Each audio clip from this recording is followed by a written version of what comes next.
Hello student, तो start करते हैं नेक्स्ट पार्ट। मैं आप लोगों को 5 पार्ट करवा चुका हूं, ये हमारा 6 पार्ट है। ठीक है, इसमें मैंने क्या किया है कि कुछ प्रीवियस ईयर के जो आपके स्पॉन्सरशिप के क्वेश्चन है वो है, और इसी में मैंने कुछ एक्सपेक्टेड भी डाले हैं, ध्यान रखिएगा। तो एक प्रकार से अगर कहें तो 50-50 का रेशियो है। 50% मैंने एक्सपेक्टेड क्वेश्चन डाले कि इस प्रकार के पूछे जा सकते हैं, क्योंकि मैं जनरली देख रहा था कि किस प्रकार के न्यूमेरिकल पूछे गए हैं। उसी के बिहाफ पे मैंने 10 वो मिलाए हैं और 10 आपके एक्सपेक्टेड डाल दिए हैं। ठीक है, तो आपके 20 क्वेश्चन का पोर्शन ये भी रहेगा। तो जैसे यहाँ पर पहला क्वेश्चन, इसमें आज के उसमें ज्यादातर न्यूमेरिकल ही मैं लेकर के आया हूँ, क्योंकि मैं जो देख रहा हूँ आप लोगों को फॉर्मूले नहीं याद हो पा रहे हैं। सबसे बड़ी समस्या ये है, आप डेटा नहीं निकाल पा रहे हैं कि क्वेश्चन में क्या दिया है। तो मैं एकदम बेसिक वाले निकाल के लाया हूं, ये इसीलिए थे मेरे पास क्वेश्चन पूरी एक प्रकार से 20 बना लिया था, फिर मैंने सोचा एकदम से बेसिक वाला ये करता हूं। बेसिक वाले में अगले वाले में इसी का जो अपग्रेडेड वर्जन होगा वो ला के आपको सॉल्व करवा दूंगा। ठीक है, तो मैंने ये सोचा कि थोड़ा सा आपको एकदम से बेसिक क्वेश्चन करवाएं। ठीक, तो स्टार्ट करते हैं। जैसे पहला क्वेश्चन है, बहुत लोगों को ये लगता है कि बहुत हार्ड क्वेश्चन पूछे जाते हैं। इस कारण से मेरा एक पर्पज ये भी था कि नहीं भैया, हार्ड नहीं पूछे जाते हैं, आपको एक लाइन का फॉर्मूला याद है उसके क्वेश्चन भी पूछे जाते हैं। इस कारण से इस प्रकार के क्वेश्चन को मेरा लाने का मकसद था। तो यहां पर अगर बात करें तो पहला क्वेश्चन आपको दे रखा है कि अ बॉडी ऑफ मास 2 kg। यहां से अगर बात करें तो आपको दे रखा है m = 2 kg। मैं यहां पर डेटा लिखूंगा, प्रॉपर मैं सोल्यूशन दूंगा आपको। और वेलोसिटी दे रखा है v = क्या, आपको 10 मीटर पर सेकेंड। अब यहां से पूछा क्या है, काइनेटिक एनर्जी। काइनेटिक एनर्जी का फार्मूला क्या होता है, हाफ mv², यही तो होता है। तो यहां से k, हाफ m की वैल्यू 2 और b की वैल्यू 10 का स्क्वायर। तो यहां से 2 से 2 कट गया, k = कितना है, 10 का स्क्वायर मतलब 100 जूल। तो आंसर क्या हो जाएगा, 100 जूल आपका आंसर हो जाएगा। तो बस आपको डेटा निकाल ना आना चाहिए, फिर फार्मूला तो अपने दिमाग में क्लिक कर जाएगा। नेक्स्ट अगर बात करते हैं, नेक्स्ट क्वेश्चन दे रखा है अ force of 10 Newton x on a mass of 2 kg, the acceleration produced is. Acceleration यहां पर निकालना है, मास दे रखा है, फोर्स दे रखा है। एकदम बेसिक क्वेश्चन है। आपसे यहां पर क्या कर जाता है थोड़ा सा, जैसे यहां पर मैंने 2 kg लिया है, वो 200 ग्राम दे देगा, और बच्चा वहीं पर गलती कर बैठता है। तो ग्राम को आपको केजी में चेंज करना है। मैंने तो यहाँ केजी में ही ले लिया है, 200 ग्राम रख देता तो आंसर चेंज हो जाता। तो यहां से क्या करेंगे, आपको पता है कि F = m × a होता है। ठीक, तो यहां से F की वैल्यू कितनी दे रखा है, 10 दे रखा है, m आपका 2 दे रखा है, a आपसे पूछा है, 2 से काटा तो 5 टाइम्स कट गया, तो a की वैल्यू कितनी हो जाएगी, 5 मीटर पर सेकंड स्क्वायर। ये आपका आंसर हो गया। तो 5 मीटर पर सेकंड स्क्वायर ये आपका आंसर हो गया। नेक्स्ट अगर बात करते हैं, a projectile is thrown vertically upward with speed 20 metre per second, maximum height reached. अब यहां से देखते हैं, यहां दे रखा है आपको कोई एक ऑब्जेक्ट है, उसकी इनिशियल वेलोसिटी दे रखा है 20 मीटर पर सेकंड, और उसने क्या कहा है, वर्टिकली अपवर्ड। वर्टिकली अपवर्ड का मतलब क्या कहना चाह रहा है कि थीटा = 90 डिग्री दे रखा है। देखिए ये ग्राउंड है, वर्टिकली अपवर्ड थ्रो करेगा तो यहां से थीटा की वैल्यू कितनी आ जाएगी, 90 आ जाएगी, यही तो हो जाएगा। तो अब पूछ रखा है मैक्सिमम हाइट रीच्ड। तो जनरली आप लोगों को मैक्सिमम हाइट का फार्मूला भी पता होना चाहिए कि h max = क्या होता है, u² / 2g। ये तो फार्मूला हो गया। अगर वो वहां पर वर्टिकली दिया होता और हाइट ही पूछा होता तो फिर क्या करते, तो यहां से क्या करते, h = u² / 2g sin² theta, यही तो फार्मूला होता था। और जब साइन की जगह 90 रखते तो 1 ही तो आता, तो 1 का स्क्वायर 1 ही तो हो जाता, तो बात वही होती। तो उसने डायरेक्टली मैक्सिमम हाइट दे दिया। तो मैक्सिमम हाइट का फॉर्मूला ये होता है। कैसे आया, जब थीटा की वैल्यू 90 पुट अप किया तो साइन 90 की वैल्यू 1 हो गई है, 1 का स्क्वायर 1 ही हो जाएगा। तो आप यहां पर वैल्यू पुट अप करेंगे और आंसर ले लेंगे, क्या हो जाएगा, h max = आपका 20 का स्क्वायर 20 का स्क्वायर हो गया और 2 × 10, तो एक प्रकार से 20 ये हो गया, एक पावर कट गई, तो यहां से क्या हो जाएगा 20 मीटर, तो 20 मीटर आपका आंसर हो जाएगा। ठीक है, नेक्स्ट अगर बात करते हैं, नेक्स्ट दे रखा है time period of a simple pendulum of length 1 metre. अब यहां पर टाइम पीरियड निकालना है, तो टाइम पीरियड अगर बात करते हैं तो t इक्वल टू क्या होता है भैया 2 पाई रूट के अंदर l डिवाइडेड बाई g होता है। ठीक है, तो यहां से क्या हो जाएगा 2 पाई ये, और L की वैल्यू कितनी दे रखा है 1 दे रखा है, G की वैल्यू कितनी दे रखा है 9.8, तो यहां से अगर बात करते हैं तो 2 पाई डिवाइडेड बाई यहां से 9.8, और अगर मैं यहां से बात करता हूं √10 या √9.8 की अप्रोक्सीमेट जो वैल्यू आती है वो आपकी 3.14 के बराबर या पाई के बराबर कह सकते हैं। ठीक है, तो इसका मतलब ये क्या लिखा हुआ है पाई लिखा हुआ है, तो पाई से पाई कट गया तो क्या आ जाएगा आपका 2 सेकंड, तो आंसर क्या हुआ आपका 2 सेकंड। ठीक है, नेक्स्ट अगर बात करते हैं, नेक्स्ट क्वेश्चन दे रखा है work done by a force of 5 newton in moving an object through 4 metre in its direction is.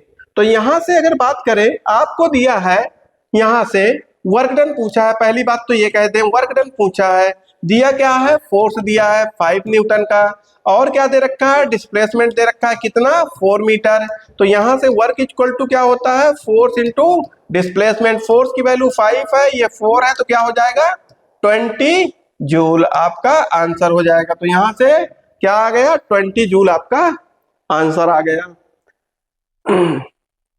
अभी तक में जो मैंने आपको 5 क्वेश्चन करवाए, जिसमें से 3 क्वेश्चन आपके प्रीवियस ईयर के हैं, मैंने 2 क्वेश्चन सिर्फ डाले हैं, और आपको समझ में भी नहीं आएगा कौन सा डाला कौन सा, अब आप यहां से समझ सकते हैं कि एकदम से बेसिक क्वेश्चन थे। ठीक, कोई ऐसा क्वेश्चन नहीं था जिसमें बहुत ज्यादा आपको दिमाग लगाना पड़े। ठीक, अगला क्वेश्चन दे रखा है next 2 resistor of 4 ohm and 6 ohm are connected in series. तो कह रखा है इक्विवेलेंट रेजिस्टेंस, जब आपका सीरीज में लगे होते थे तो आप डायरेक्टली आर इक्विवेलेंट निकालने के लिए R1 प्लस का R2 कर दिया करते थे, तो यहां से R1 की वैल्यू 4 है, R2 की वैल्यू 6 है, कितना हो जाएगा यहां से 10 ओम आपका आंसर हो जाएगा, तो आपका 10 ओम आंसर हो गया। ठीक, नेक्स्ट अगर बात करते हैं, नेक्स्ट क्वेश्चन दे रखा है यहां से the equivalent resistance of 6 ohm and 3 ओम। अब इक्विवेलेंट रेजिस्टेंस आपको निकालना है किनका किनका 6 ओम और 3 ओम का, जब वो पैरेलल में कनेक्टेड हो। तो मैं आप लोगों को बता चुका हूं, बहुत बच्चे ऐसे निकालते हैं, तो वैसे ही मैं बताता हूं 1/6 और 1/3, तो यहां से 6 ले लिया, ठीक है, और यहां से क्या हो जाएगा आपका जनरली यहां से 2 और यहां से 1 और यहां से 2, तो ये 3/2 हो 3/6 हो गया, तो 1/2 बचेगा। अब ज्यादातर लोग यही ढूंढने लगते हैं और कहीं कहीं ऑप्शन में दिए भी होता है, तो क्या हो गया ये गलत हो जाएगा, क्यों, क्योंकि 1/r इक्विवेलेंट नहीं निकालना था, R इक्विवेलेंट निकालना था, तो इसको रिवर्स भी तो करना पड़ेगा, तो R इक्विवेलेंट की वैल्यू 2 हो जाएगी। तो डायरेक्टली अगर मुझे निकालना होता तो मैं क्या करता हूं R इक्विवेलेंट डायरेक्टली दोनों का मल्टीप्लाई और नीचे का दोनों का एडिशन में तो डायरेक्टली ये कर देता, तो यहां से क्या हो जाता दोनों का मल्टीप्लाई 3 × 6 और 3 प्लस का 6, तो यहां से 18 हुआ, यहां से आपका 9 हुआ, 9 2 जा आपका आंसर हो जाएगा। इसमें क्या रहेगा कि आपके गलत होने के चांस नहीं रहेंगे, ये फायदा होता है इसमें, ठीक है, और कुछ नहीं, क्योंकि ज्यादातर लोग यही 1/r इक्विवेलेंट टिक करके चले आते हैं, तो ये गलती नहीं करनी है। नेक्स्ट अगर बात करते हैं current flowing through a resistor of 10 ohm, 10 ohm का रजिस्टर दे रखा है, तो R इक्वल टू कितना दे रखा है 10 ओम दे रखा है, पोटेंशियल कितना दे रखा है 20 वोल्ट का दे रखा है। अकॉर्डिंग टू ओम्स लॉ क्या करेंगे V equal to IR, V कितना दे रखा है 20 और I मुझे निकालना है, और R कितना दे रखा है आपका 10 से यहाँ, तो I इक्वल टू कितना हो गया 2 एम्पियर आपका आंसर हो गया, तो 2 एम्पियर आपका आंसर हुआ, ठीक है। नेक्स्ट अगर बात करें, next question electric power consumed by a device drawing 2 ampere from a 10 volt supply. अरे पावर का आप लोगों को फॉर्मूला बहुत आसान पता है कि P इक्वल टू क्या होता है भैया, VI। तो यहां से अगर बात करें V कितना दे रखा है, 10 दे रखा है, I कितना दे रखा है, 2 दे रखा है, तो 20 वाट आपका आंसर हो गया। तो 20 वाट आपका आंसर हो गया। ठीक है, यहां बात करते हैं the RMS value of the AC current with peak value इतना। आपको क्या दे रखा है, आई नॉट की वैल्यू दे रखा है, मतलब आई पीक कितना 10 एम्पियर, और आई आरएमएस पहुंच रहा है रूट मीन स्क्वायर, तो क्या होता है आई नॉट डिवाइडेड बाई √2। तो आई नॉट 10 दे रखा है और यहां से √2। जब इसको जनरली अगर 1/√2 की वैल्यू की बात करते हैं तो क्या हो जाएगा, 0.707 होता है। ठीक है, ये वैल्यू होती है। तो यहां से 10 का इसमें मल्टीप्लाई होगा, क्योंकि ऊपर 10 है तो 10 का मल्टीप्लाई कर दो तो क्या हो जाएगा 7.07 आपका आंसर हो जाएगा। ठीक है, यहां तक में आपके क्योंकि 10 क्वेश्चन हुए हैं तो 5 क्वेश्चन आपके प्रीवियस ईयर के हैं, और ये एक कंपनी में पूछे गए क्वेश्चन है। तो ये भी ध्यान रखिएगा, ये कॉलेज वाला नहीं, कॉलेज का थोड़ा सा टफ लेवल का पेपर होता है, कंपनी का थोड़ा सा आसान होता है। ये भी आपको एक फैक्ट में बता देता हूं, बट इसका मतलब ये नहीं है कि सभी कंपनी का बहुत आसान होता है, ये भी ध्यान रखिएगा, कुछ का लेवल ठीक ठाक होता है। तो आप लोगों को ये ध्यान रखना पड़ेगा कि पढ़ना पड़ेगा। मैं बेसिक क्वेश्चन इसीलिए लाया हूं, अभी उसी कंपनी के थोड़ा सा टफ वाले क्वेश्चन भी आपको दूंगा। ठीक है, तो यहां से अगर बात करते हैं next, a charge of 2 coulomb is moved through a potential इतना। अब यहां से दिया क्या है, Q इक्वल टू आपको 2 कूलम दे रखा है, V इक्वल टू कितना दे रखा है 5 वोल्ट। अब यहां से वर्क डन पूछा है, तो बहुत लोग इसी को नहीं निकाल पाएंगे, समस्या यहां होती है। सिंपल सा आपने पोटेंशियल का फार्मूला पढ़ा रखा है, तो potential equal to work upon charge, work done per unit time is called electric potential, work done per unit charge, work done per unit charge is called potential. तो यहां से W इक्वल टू क्या हो जाएगा भैया, V into Q. तो V की value कितनी दे रखा है 5, Q कितना दे रखा है 2, दोनों को मल्टीप्लाई किया तो कितना आंसर आ गया 10। तो आपका आंसर क्या हो गया 10 हो गया। ठीक है, नेक्स्ट क्वेश्चन की अगर बात करते हैं, magnetic force on a charge of 1 coulomb moving at 2 metre per second perpendicular to a magnetic field of 3 tesla. आप लोगों ने लॉरेंज फोर्स पढ़ा होगा, तो वहां से एक फॉर्मूला बनता था F equal to Q V multiply V। Perpendicular दे रखा है, यहाँ पर ये दोनों वेक्टर क्वांटिटी है। अगर बात करते हैं तो आपका परपेंडिकुलर का मतलब थीटा की वैल्यू कितनी दिया है 90 दिया है, तो यहां से आप कह भी सकते थे Q V V sine theta. तो सब वैल्यू दे दिया है, क्यू की वैल्यू कितनी दे रखा है 1, बी की वैल्यू कितनी दे रखा है 2, और वी की वैल्यू 3 और साइन 90। तो यहां से क्या हो जाएगा F इक्वल टू 6 न्यूटन आपका आंसर हो गया। तो 6 न्यूटन आपका आंसर हो जाएगा। नेक्स्ट अगर बात करते हैं, frequency of a light of wavelength 600 nanometre कह रखा है एज अप्रोक्सीमेटली। तो आपको फ्रीक्वेंसी निकालना है। फ्रीक्वेंसी निकालने का फार्मूला आप लोगों को पता है कि B इक्वल टू क्या होता था F इंटू लेमडा होता था। जब आपको वेवलेंथ दे रखा है तो फ्रीक्वेंसी इक्वल टू क्या हो जाएगा, B यहाँ पर लाइट की बात कर रहा है, लाइट की स्पीड होगी, तो यहाँ पर क्या हो जाएगा डिवाइडेड बाई लेमडा। अब यहां से अगर बात करते हैं 3:10⁸ लाइट की स्पीड यही होती है। ठीक है, और यहां से अगर बात करते हैं तो 600 नैनो का मतलब 10⁻⁻9 ये हुआ। तो अगर यहां से बात करें तो ये कितना हो जाएगा 200, और इसको चेंज करने की कोशिश करते हैं ऊपर जाएगा तो 10⁻17 और डिवाइडेड बाई 200।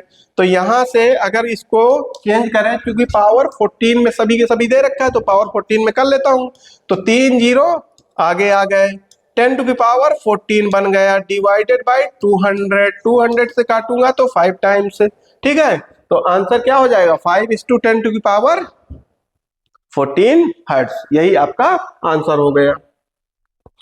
नेक्स्ट अगर बात करते हैं, नेक्स्ट क्वेश्चन दे रखा है momentum of a body of mass 4 kg moving with velocity 5 metre per second. तो आपको क्या निकालना है, कोई बॉडी दे रखा है m इक्वल टू कितने की 4 kg की, और v दे रखा है कितना 5 मीटर पर सेकेंड। मोमेंटम का फार्मूला होता है m इंटू वी, तो m दे रखा है 4, ये दे रखा है 5, तो 20 नहीं हो जाएगा आपका, तो 20 kg मीटर पर सेकेंड। ठीक है। नेक्स्ट अगर बात करते हैं, कह रखा है if the radius of circular motion is double centripetal force become. Centripetal force आपको बताना है, अगर रेडियस डबल हो जाए तो इनिशियल मैंने मान लिया कि कोई रेडियस आर रही होगी, तो सेंट्रीपिटल फोर्स की value mv² divided by r रहा होगा।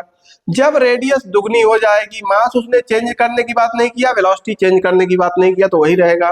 क्या चेंज कर दिया है 2r, रेडियस को उसने क्या कर दिया है यहाँ पर डबल कर दिया है।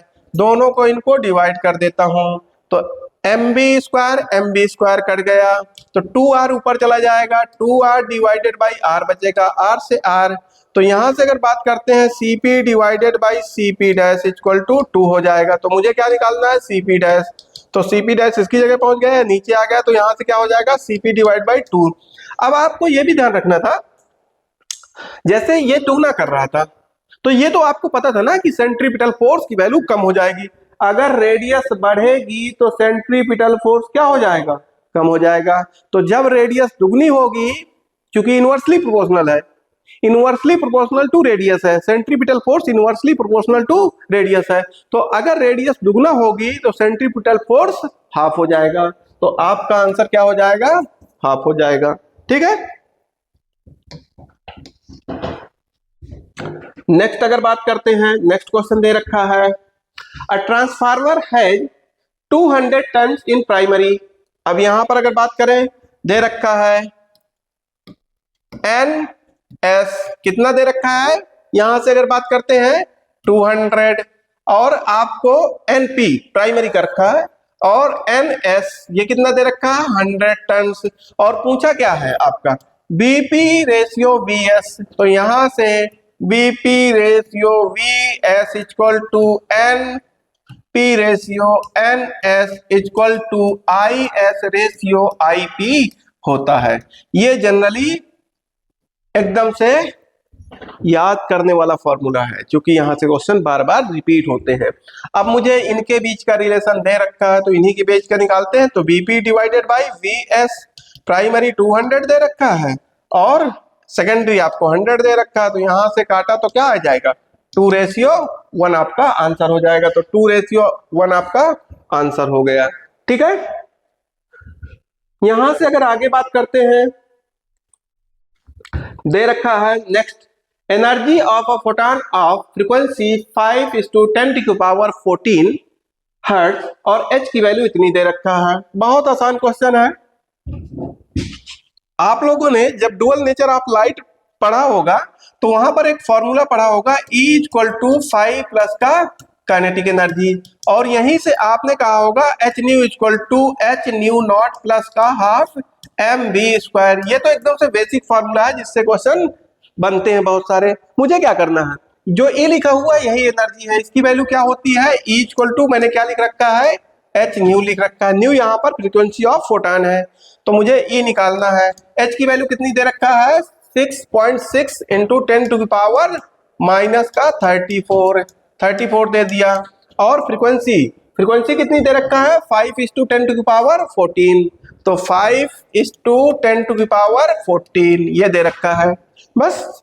तो E = 6.6 मल्टीप्लाई 5, और ये माइनस का 34 है, प्लस का, तो यहाँ पर माइनस का 20 आ जाएगा। तो यहाँ से अगर मल्टीप्लाई करते हैं तो यहाँ से क्या हो जाएगा 33:10⁻⁻20, ये आंसर हो जाएगा। बट यहाँ पर -19 दे रखा है, तो पॉइंट कहाँ ले आया है यहाँ पर ले गया, तो यहाँ से क्या हो जाएगा 3 पॉइंट आपका 3:10⁻⁻20, तो वो 19 -19 ये हो जाएगा। तो आंसर आपका ये आ गया। ठीक है। नेक्स्ट क्वेश्चन की अगर बात करते हैं, नेक्स्ट दे रखा है आपको, the de Broglie wavelength of an electron increases when it's. अब यहां से पहले तो डी ब्रॉगली वेवलेंथ की बात कर लें, तो एक तो मोमेंटम के रिस्पेक्ट में मैं यहां से स्टार्ट करता हूं, ठीक है।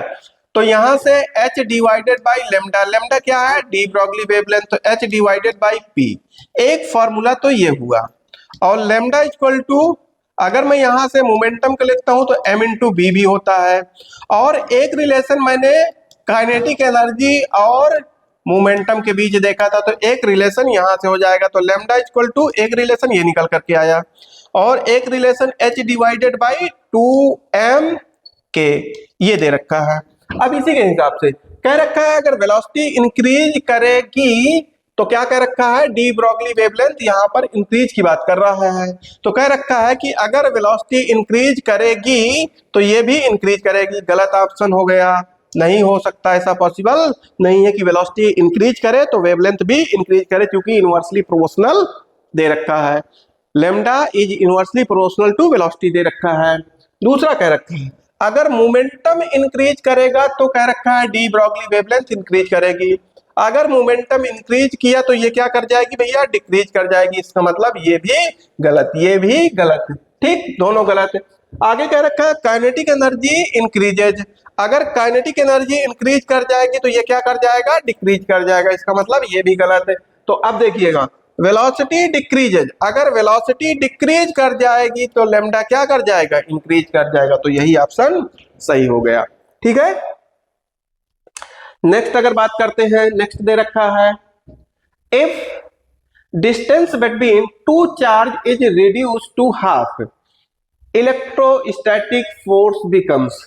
बहुत आसान है, आप लोगों ने फोर्स का फॉर्मूला पढ़ रखा है, के Q1 Q2 divided by r square, यही तो पढ़ रखा है।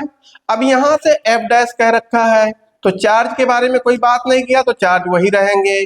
डिस्टेंस कितनी हो जा रही है, एक प्रकार से आपकी r/2 हो जा रही है, हाफ, अच्छा r/2 हो जा रही है। यहां पर अगर बात करते हैं r/2 कह रखा है, 2 टाइम्स नहीं कहा है, r/2 कहा है, तो 2 का स्क्वायर होकर के ऊपर चला जाएगा तो क्या 4, और यहाँ पर k Q1 Q2 divided by r square, और ये वैल्यू क्या है, f है। तो यहां से अगर बात करते हैं 4f, तो इसका मतलब चूंकि यहाँ पर f is inversely proportional to separation का स्क्वायर, अगर सेपरेशन हाफ होगी तो फोर्स 4 टाइम्स हो जाएगा, तो इसका मतलब यहाँ पर 4 टाइम्स आपका आंसर रहेगा, ठीक है। नेक्स्ट अगर बात करते हैं, नेक्स्ट दे रखा है binding energy per nucleon is maximum for. अब यहां पर ये ध्यान रखिएगा, जो बाइंडिंग एनर्जी का फॉर्मूला होता है अगर बात करें तो ये आपका E equal to delta M into C का स्क्वायर, ये एक फॉर्मूला बनता है। यहां पर ये जो है आपका मास डिफेक्ट होता है, मास डिफेक्ट आपका ये मास डिफेक्ट होता है। तो जनरली अगर बात करते हैं तो यहाँ पर हाइड्रोजन का 1H1 होता है, यूरेनियम का अगर बात करते हैं 92 और U 234 होता है। आयरन की अगर बात करते हैं तो ये आपका 56 ऊपर होता है, ये इतना याद है कि एक प्रकार से 56 होता है, 26 कुछ करके 56 हो जाता है। हीलियम की अगर बात करते हैं तो 2He4 होता है।